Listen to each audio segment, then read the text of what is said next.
श्री हरि सीताराम उपनाम काका साहब दीक्षित सन 1864 में वडनगर के नागर ब्राह्मण कुल में खंडवा में पैदा हुए थे। उनकी प्राथमिक शिक्षा खंडवा और हिंगन घाट में हुई। माध्यमिक शिक्षा नागपुर में उच्च श्रेणी में प्राप्त करने के बाद उन्होंने पहले विल्सन तथा बाद में एल्फिंस्टन कॉलेज में अध्ययन किया।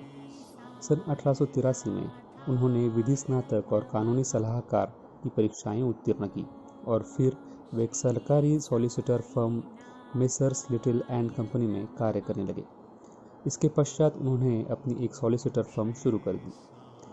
सन 1909 के पहले तो बाबा की कीर्ति उनके कानों तक नहीं पहुंची थी, परंतु इसके पश्चात वे शीघ्र ही बाबा के परम भक्त बन गए। जब वे लोनावला में निवास कर रहे थे तो उनकी अचानक भेंट अपने पुराने मित्र नाना साहब चांदोरकर से हुई।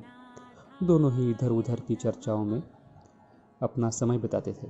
काका साहब ने उन्हें बताया कि जब वे लंदन में थे तो रेलगाड़ी पर चढ़ते समय कैसे उनका पैर फिसला तथा कैसे उसमें चोट आई। इसका पूर्ण विवरण सुनाया। नाना साहब ने उनसे कहा कि यदि तुम इस लंगड़ेपन तथा कष्ट से मुक्त होना चाहते हो तो मेरे सद्गुरु श्री साईं बाबा की शरण में जाओ।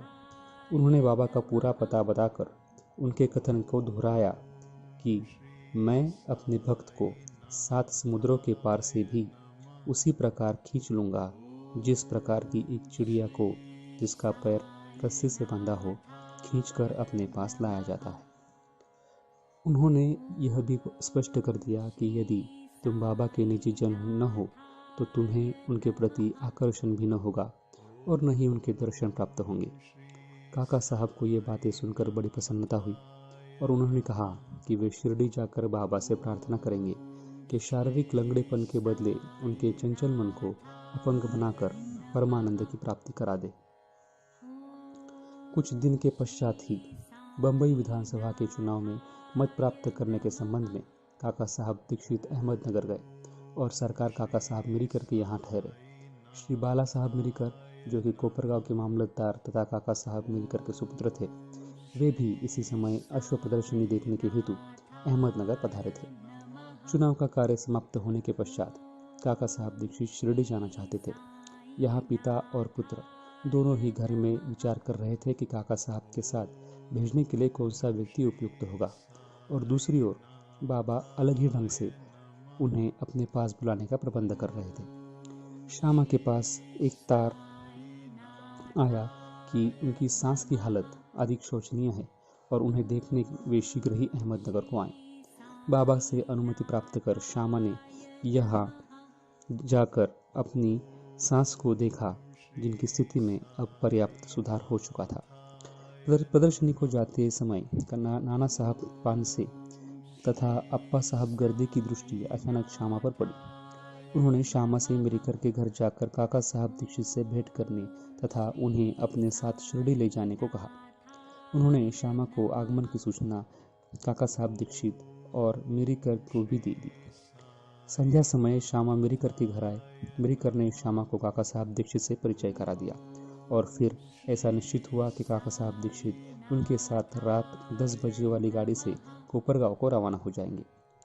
इस निश्चय के बाद ही एक विचित्र घटना घटी। बाला साहब मिरीकर ने बाबा के एक बड़े चित्र पर से पर्दा हटाकर काका साहब दीक्षित को उनके दर्शन कराए तो उन्हें यह देखकर आश्चर्य हुआ कि जिनके दर्शनार्थ में शिरडी जाने वाला हूँ वे ही इस चित्र के रूप में मेरे स्वागत हेतु यहाँ विराजमान है। तब अत्यंत द्रवित होकर वे बाबा की वंदना करने लगे।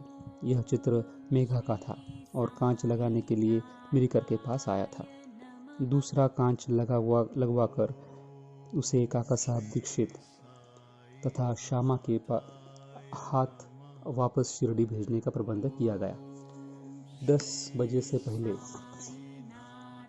ही स्टेशन पर पहुंचकर उन्होंने द्वितीय श्रेणी का टिकट ले लिया। जब गाड़ी स्टेशन पर आई तो द्वितीय श्रेणी का डिब्बा खचाखच भरा हुआ था। उसमें बैठने को तिलमात्र भी स्थान न था। भाग्यवश गार्ड साहब काका साहब दीक्षित की पहचान के निकल आए और उन्होंने इन दोनों को प्रथम श्रेणी के डिब्बे में बैठा दिया। इस प्रकार सुविधापूर्वक यात्रा करते हुए वे कोपरगांव स्टेशन पर उतरे। स्टेशन पर ही शिरडी को जाने वाले नाना साहब चांदोरकर को देखकर उनके हर्ष का पारावर न रहा। शिरडी पहुंचकर उन्होंने मस्जिद में जाकर बाबा के दर्शन किए। तब बाबा कहने लगे कि मैं बड़ी देर से तुम्हारी ही प्रतीक्षा कर रहा था। श्यामा को मैंने ही तुम्हें लाने के लिए भेज दिया था। इसके पश्चात काका साहब ने अनेक वर्ष बाबा के सानिध्य में व्यतीत किए। उन्होंने शिरडी में एक वाड़ा बनवाया जो प्रायः उनका स्थायी घर हो गया। उन्होंने बाबा से जो अनुभव प्राप्त हुए वे सब स्थानाभाव के कारण यहाँ नहीं दिए जा रहे हैं। पाठकों से प्रार्थना है कि वे श्री साईं लीला पत्रिका के विशेषांक भाग 12 के अंक 6 से 9 तक देख लें। उनके केवल 1-2 अनुभव लिखकर हम यहाँ कथा समाप्त करेंगे। बाबा ने उन्हें आश्वासन दिया था कि अंत समय आने पर बाबा उन्हें विमान में ले जाएंगे, जो सत्य निकला। तारीख 5 जुलाई सन 1926 को वे हेमाडपंत के साथ रेल से यात्रा कर रहे थे। दोनों में साईं बाबा के विषय में बातें हो रही थी। वे श्री साईं बाबा के ध्यान में अधिक तल्लीन हो गए। तभी अचानक उनकी गर्दन हेमाडपंत के कंधे से जा लगी और उन्होंने बिना किसी कष्ट तथा घबराहट के अपने अंतिम श्वास छोड़ दी।